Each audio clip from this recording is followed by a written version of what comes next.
morning. Good morning, everyone. I was so terrified when Caden started the show. I was looking at the corner to see if people are going to be watching. I saw 0 there for a few seconds. I'm like, maybe it's too early. Oh, look, it is early, but Lord James Tweed, 7:04 a.m. Good morning, Jets fans. Go Jets, go. Yes, we are all a little sleepy as well. I understand it. Yep.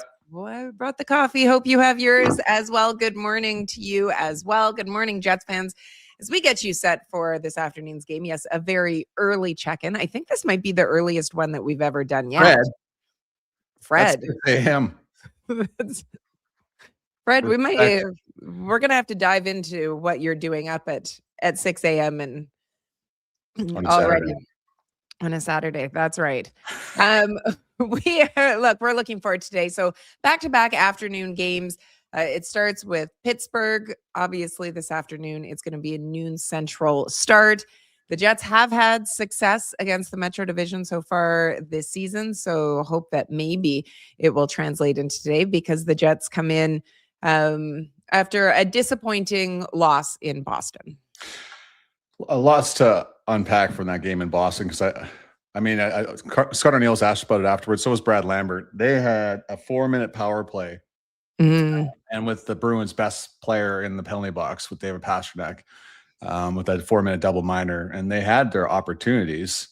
But I think when we talked to Sophia on Thursday, it was about Jeremy Swayman and about how he was back to the guy that, won a bunch of games with Linus Ullmark splitting the net with the Boston Bruins. And as soon as he became the #1 goaltender and got his big paycheck, it wasn't so good because he held out for so long. And now that story is so far behind them. And you saw why Boston opened up the bank for him because he was outstanding in that first period. And then, Winnipeg had numerous odd man rushes in the first period as well. So I think it's easy to look back at that first period and say they had their opportunities to at least get on the board first and at least get a good start going, but they didn't capitalize, and Boston did. And then you just slowly started to see it unravel. And I'm still trying to figure out, I think on that dump in the 2-0 goal, I think the puck went off the heel of Helly's stick and went right back into the slot, I think. And then that weird bounce on the third goal, that one didn't even make sense. There's a whole bunch of things defying physics on those bounces. So as soon as bounces start going against you in a building where the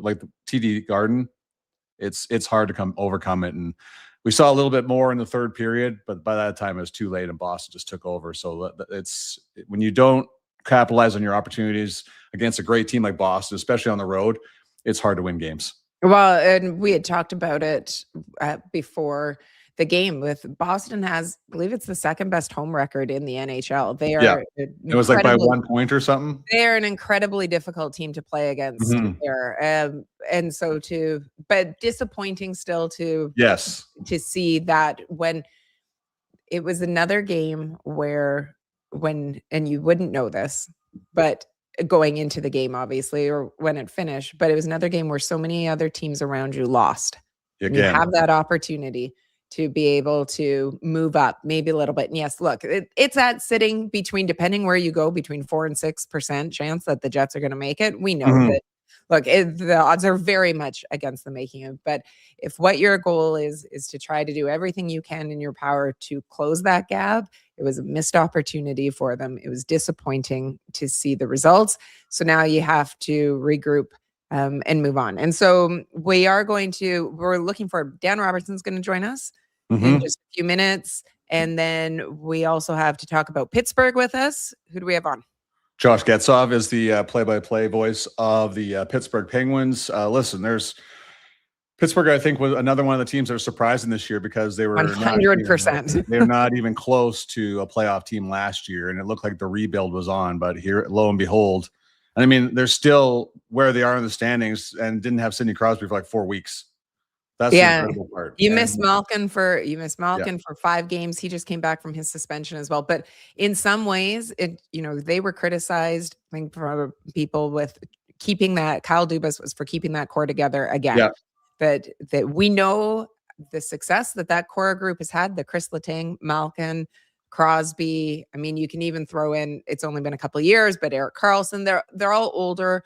Yeah. and in the final stages of their career, and you go, okay, well, but they're not going to do that retooling, rebuilding. And somehow this season, it is as if the fountain of youth has been discovered and they have refound their game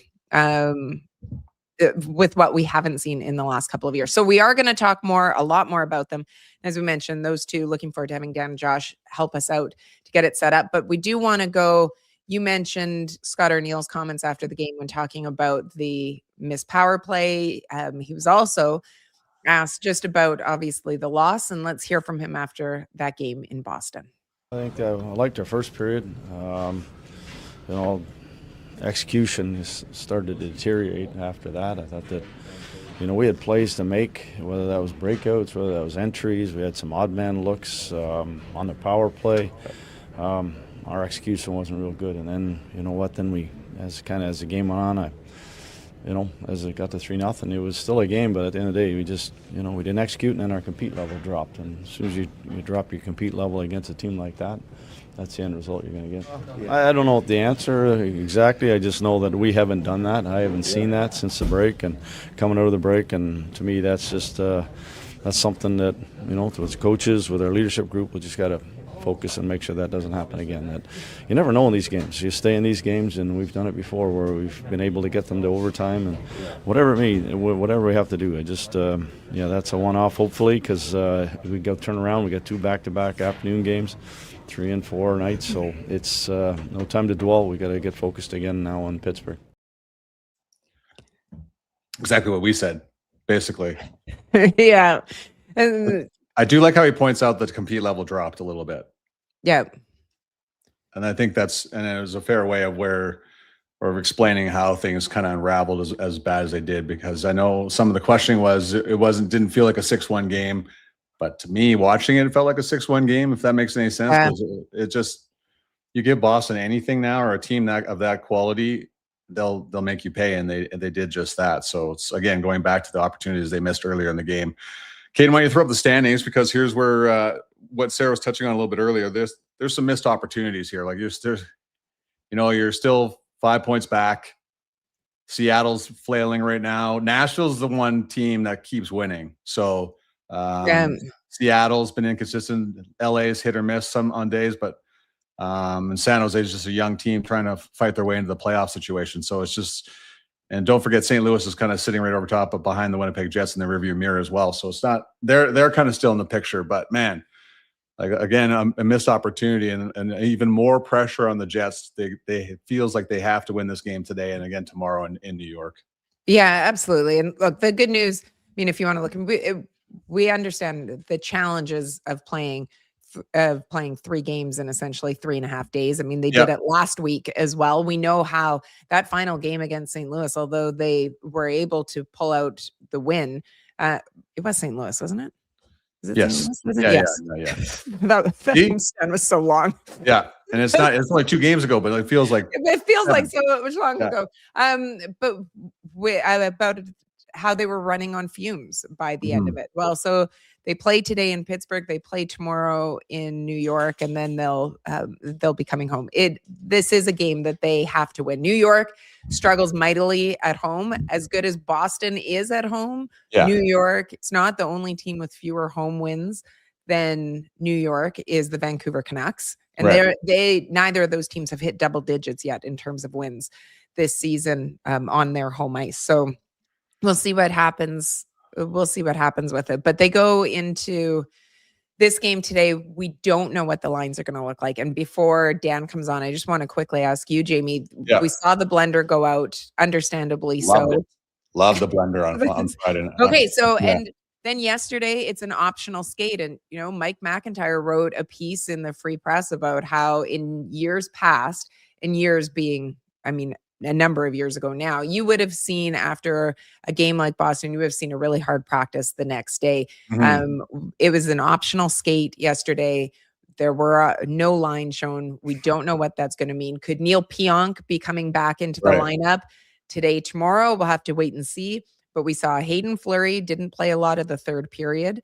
He was a -3 for it. We saw Velarde move back onto the top line. Lambert got moved up to the second line. Yep. Your third line became Roseanne, Barron, and Iafallo. And your fourth line, Nyquist, Taves, and Kepke. And so that's how things finished. Do you think we will see some changes going into this afternoon against Pittsburgh?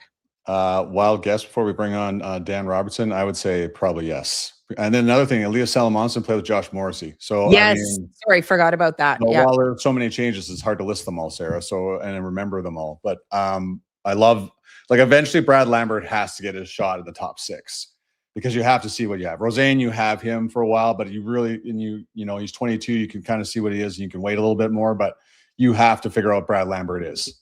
Period. And it's nice he's been on the second power play, got an assist on the power play goal by Jonathan Taves, but you have to see him in your top 6 to see what it is and see what you can do. Yeah, and I agree, especially because it's not even as much about this season. It's about going forward. What is it that Kevin Cheveldayoff, what do you have? What is this a player that you feel can play up with your club? Is this a player that you think, nope, you know what? It's not going to work out. So we know the trade speculation that was going on with Brad wanting. Did Brad want to be traded? Well, you got to find out what you've got to find out what you have, because Kevin Cheveldayoff needs to look ahead to this offseason and go, okay, where are my biggest holes? Do I have someone that can fill it internally that we're going to promote, or what do I need to do via the trade or free agency market? It will be an interesting offseason, but let's hopefully believe it won't start as early. He's been fixing how he looks. He's changed the scenery behind him numerous times, and he's even changed his name. Please bring in Dan. Call me Bob Cole Robertson from Pittsburgh. I just thought if I put that name, only you guys would see it. I didn't know it was going to come up. So believe me, everybody's in. Believe me, I know I'm not Bob Cole. That's the irony, just to try and make everybody laugh today. Hey, you know what? We love it, Dan, and we love it even more so at 8:12 Central in the morning. Yeah, right on. I guess I'm a lump of coal in the Steel City here. Oh, what beautiful scenery behind you. Yeah. We were just talking about the changes that Arnie made in the third period. What did you like about that? Because I think there's a lot to like from what we saw for only 20 minutes. I liked, you just mentioned Brad Lambert. I liked the way he skated, and I liked seeing him elevated. And, you know, it's like Kevin said early in the broadcast, and I think we all know it.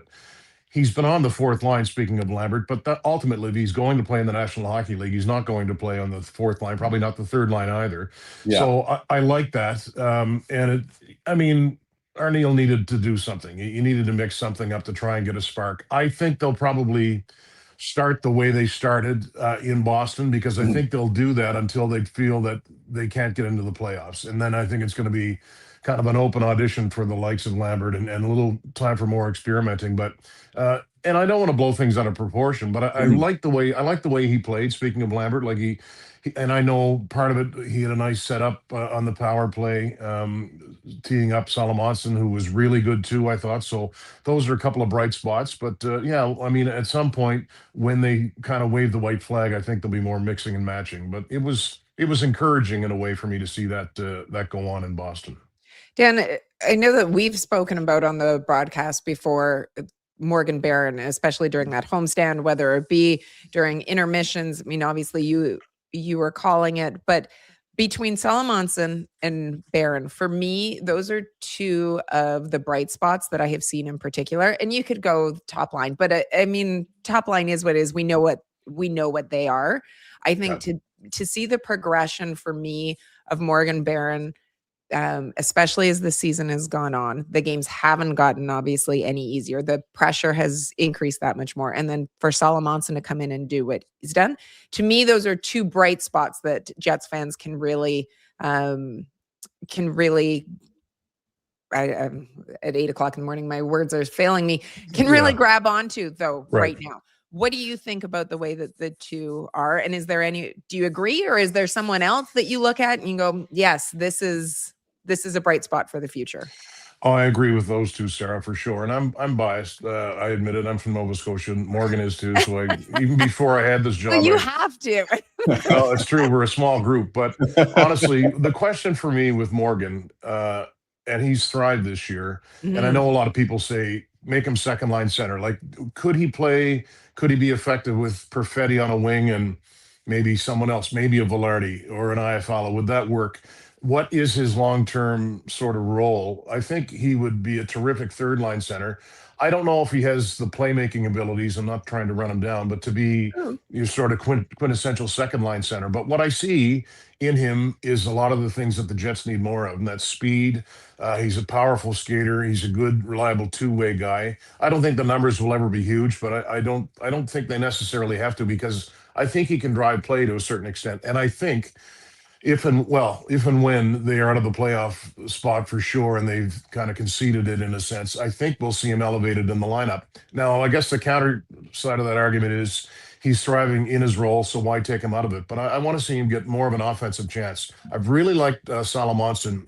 Yeah. I'm just kind of writing my intro for today's game, and I thought, do I kind of focus on Lambert or Salomonsson in a little tease we do off the top? And I'm going to look at Lambert, but Salomonsson, the confidence that he's playing with and the poise, like you can see him kind of bloom right before our eyes. And I think it's great. And you never want to see anyone get hurt. But obviously Neil Pionk's injury opened the door for Salomonsson to kind of establish himself. And I remember when he came up first in this season, and I asked Arneal in a pregame interview, will he go back down? And does this mean he'll stay here? Can he kind of carve out a spot for the rest of the year? And he was hesitant to say, but I can't ever see him going back. Not to say he's not going to have ups and downs, but to me now, you look at it and think, what's his long-term role? Is he eventually a first-line pairing guy with Josh, a first D pairing guy with Josh? All that will play out, but those are two bright lights when you talk about Barron and Salomonsson, Sarah. I really agree with that.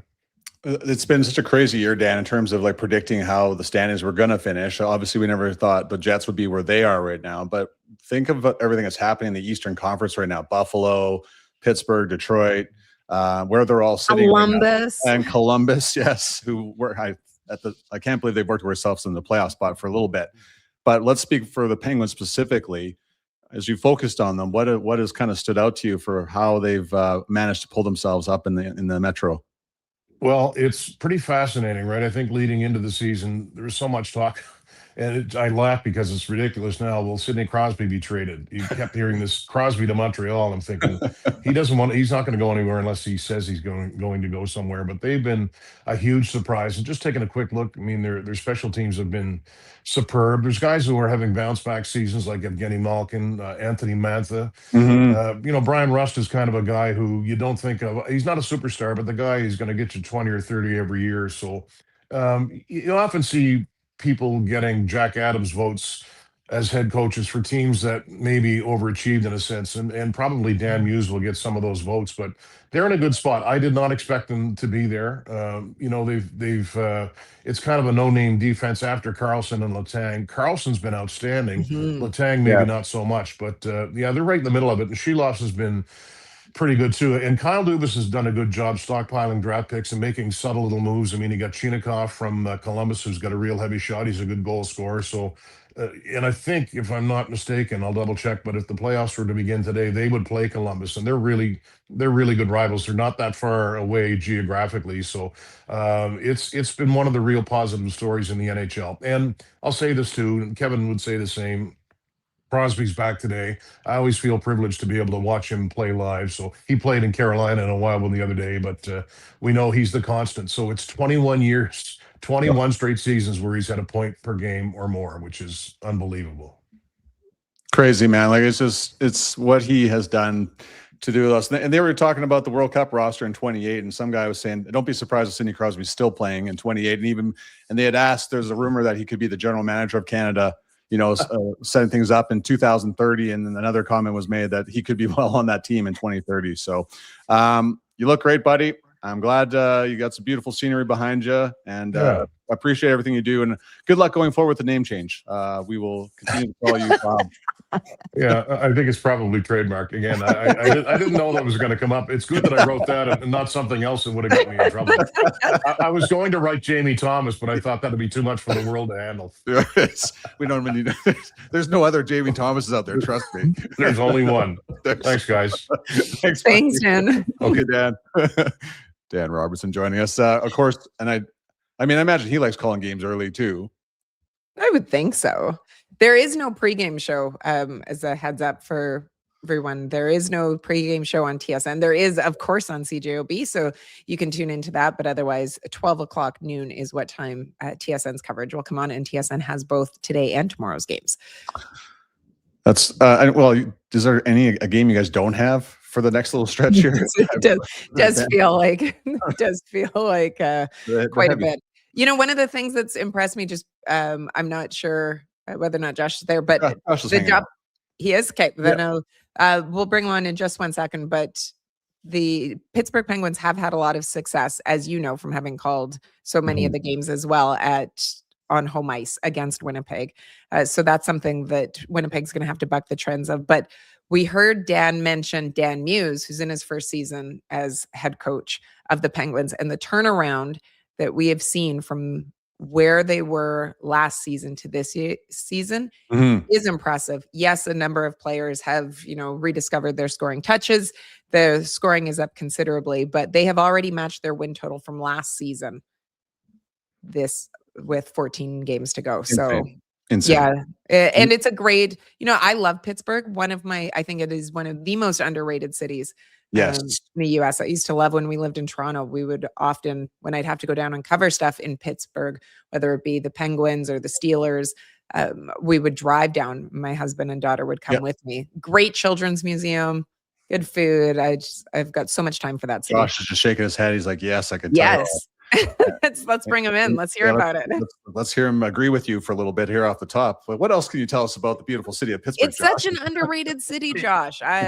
Yeah, it is. Sarah, I agree. The Children's Museum. I mean, I have a 4-year-old and a 1-year-old, and it's probably our most visited building aside from our house in the city right now. So 100%. People used to. So here's the thing, Josh. When you live in the prairies of Manitoba, we drive a lot of places, and it doesn't matter how far it is. We'll usually be like, it's easy. It's like 7.5-hour drive. No big deal. And you just hop in the car and go.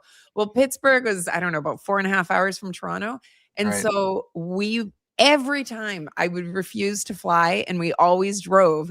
And it was because of that Children's Museum to go through. It's fantastic. It really is. Yeah, no, I agree with you guys. I mean, we've been here, my wife and I have been here about 10 years now. So it's definitely home, and it's a great city. And when the teams are playing well, like any sports city, there's always an extra buzz. So this year, with just the unexpected year the Penguins have had, it's been a lot of fun to be a part of. And just kind of now that we're in mid-March, really feeling the energy coming back home here. So it's been cool. Hey, Josh, you're in the trust tree right now. Nobody's going to hear about this. But did you see what's happening this year in Pittsburgh happening? We're in the trust tree. Yeah, we're in the trust tree.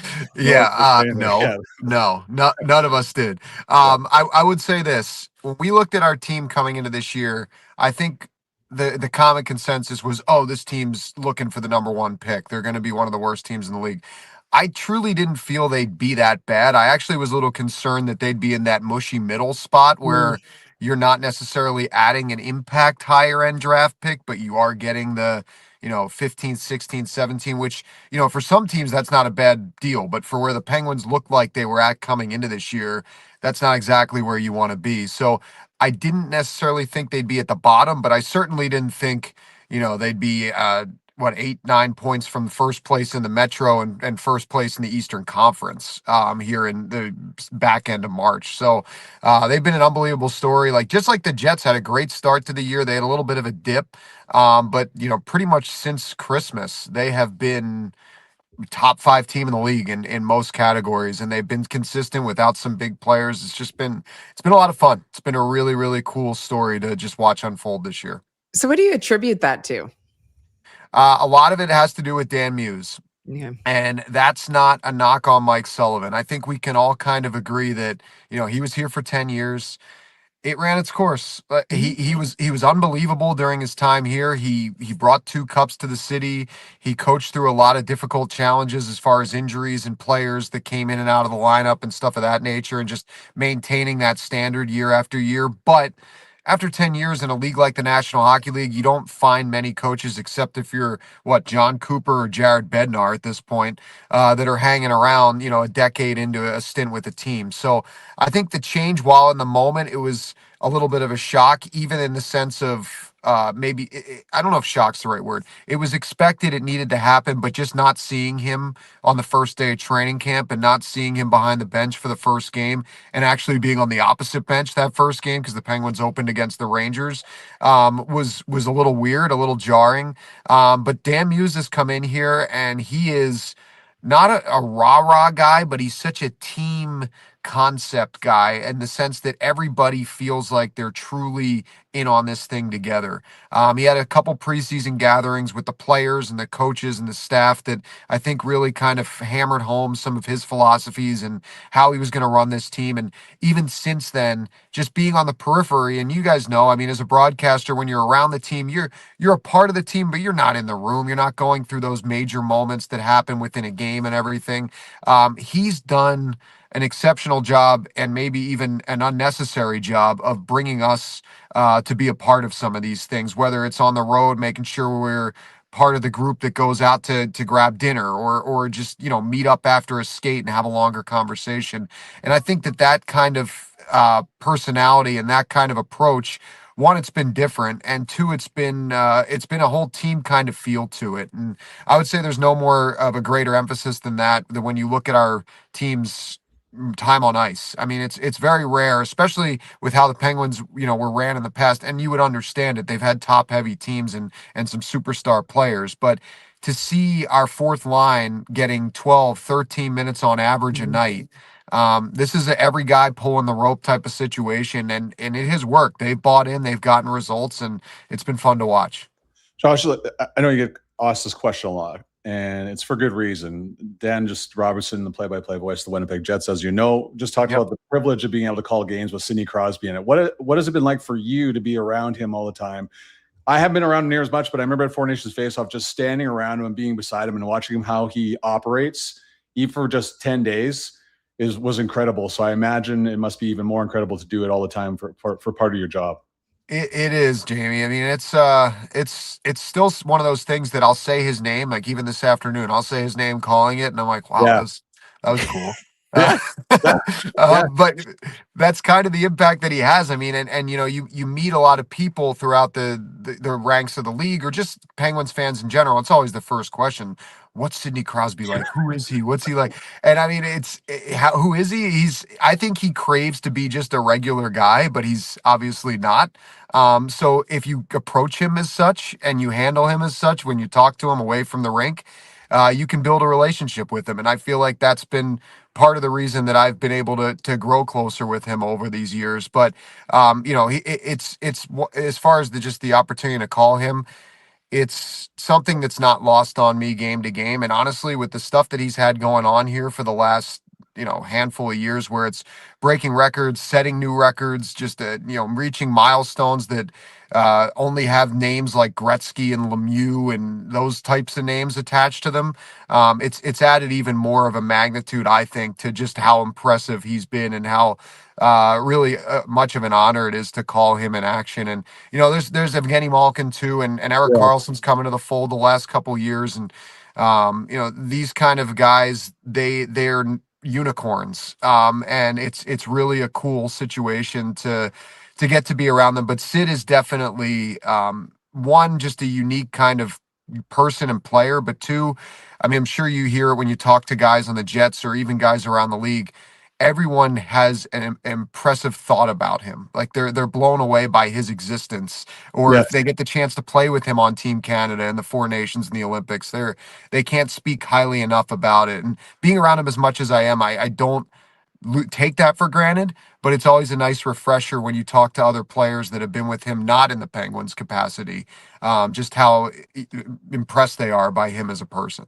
I don't know how you couldn't be. I mean, not only does he's so comfortable in his own skin with it, but just the class that he shows. I just think that he's such a great ambassador, obviously not just for the Penguins, but for hockey in general and professional athletes, that I think that it'd be so beneficial for players to take a page out of his book. Just before we let you go, Josh, because obviously with this being an early game, and we appreciate your time very much. One of the things, Pittsburgh is one of the highest scoring teams in the league this year.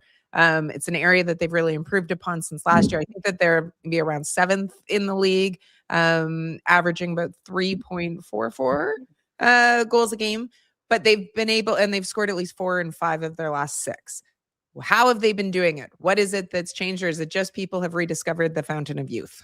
Yeah, that's been such a great storyline this year, Sarah. I agree. I mean, I feel the easy answer is to say you had a lot of guys that had a lot to prove on this team this year, and it's always a cliche, but when it works, which it has this year, and that's not always the case, it ends up benefiting your team. I mean, first and foremost is Anthony Mantha. Coming off the torn ACL, he will probably get 30 goals this year. He's at 26 right now, and he's been a beast all season long. Justin Brazeau had 16 career goals entering this year. He has 16 this season. So these are the kind of storylines that have developed. Igor Chinikov, they get from Columbus for a couple of draft picks in Danton Heinen.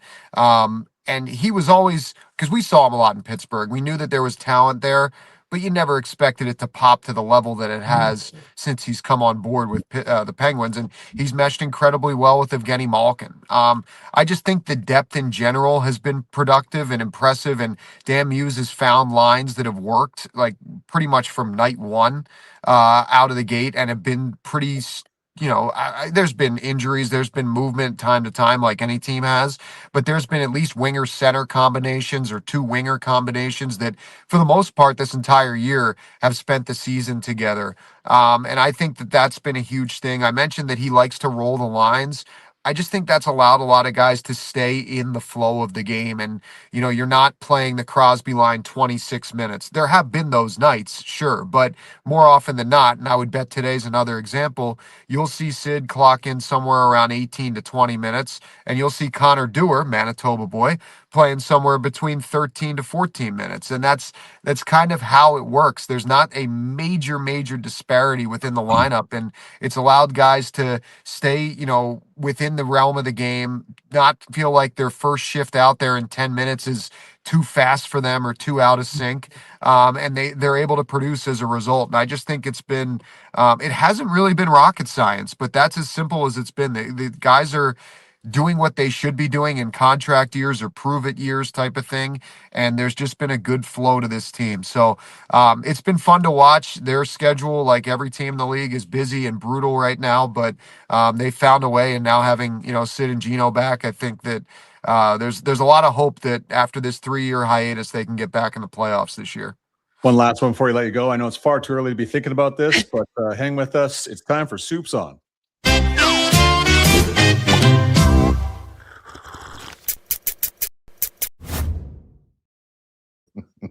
But you never thought that was going to happen. On Josh's face. Oh, I'm ready. I don't know what this is, but I'm in. Well, Pittsburgh must have a bunch of great restaurants. Yes. So, as we asked you this question this early Saturday morning, what is a go-to soup for you in the Getzoff family? Period.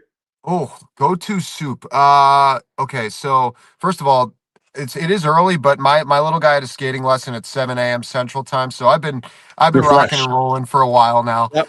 But the soup, I would say, actually just had this the other day. It was let's see, it was like a chicken chickpea curry soup.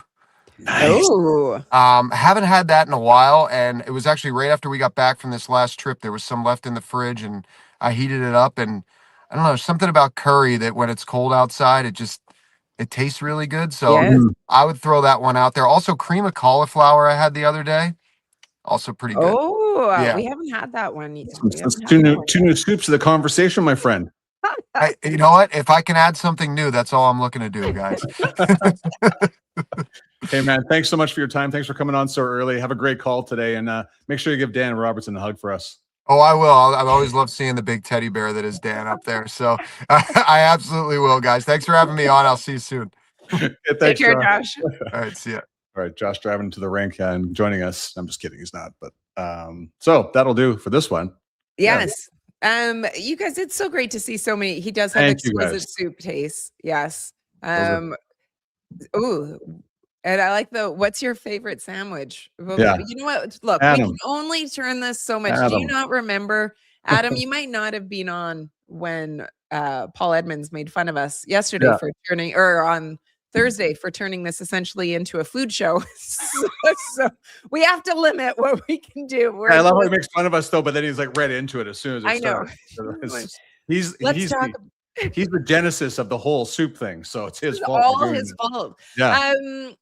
Everyone, this is, it's been so much fun. We love that you have been up and joining us, and not just watching, but from wherever you are, whether it be, West Coast, East Coast, still in bed, whatever it might be. We love that you joined us, and that you've been joining the conversation as well. It's always adds so much to it. The Jets kicking off back-to-back afternoon games. It is today in Pittsburgh, tomorrow the New York Rangers. So they are at Madison Square Garden. We will wait to see what happens with the lines. We will find out. That you can tune into the CJOB pregame show, because it's guaranteed that they will have them when Paul and Mitch let you know. The boys in the booth.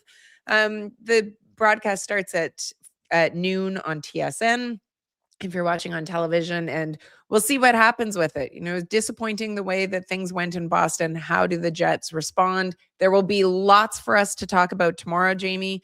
Yep. Does he switch the lines? Do you see that compete level again? Everything that's all the questions kind of that we have. Does Neil Pionk make his return? We expect that it'll be Connor Hellebuck in net today with Eric Comrie. We would have to think going tomorrow. We'll wait to see if Connor Hellebuck. Yeah. We'll wait to see if Connor tells us after the game. Yeah. Maybe I would ask if I'm the media, if I'm Mike McIntyre and Mitchell Clinton, I'm asking afterwards to speak to Connor Hellebuck to see who the starting. So who's going to be the starting goaltender? We're gonna stop asking Arnie these questions. We're just going to go straight to the source. Yeah. And James, sandwiches next season. You never know. Donna, listening from Portugal. Jeez. Kudos to you, Donna. You guys saw somebody from Austria on the show as well, so that's also pretty cool. Very jealous of you right now. So maybe, Donna, you can fill us in. If you join us tomorrow, let us know how it is going over there. Look, we're going to roll. But we're going to see you all, we hope, tomorrow morning at 8 a.m. Let's do it again. Let's do it again. It's such a good time. Look, I brought my coffee. No soup first thing this morning, but there is coffee, and hope that you guys grab your coffee or your tea or your juice and join us tomorrow morning at 8 a.m. Thanks for watching, everybody. Thanks so much, everyone, for checking in.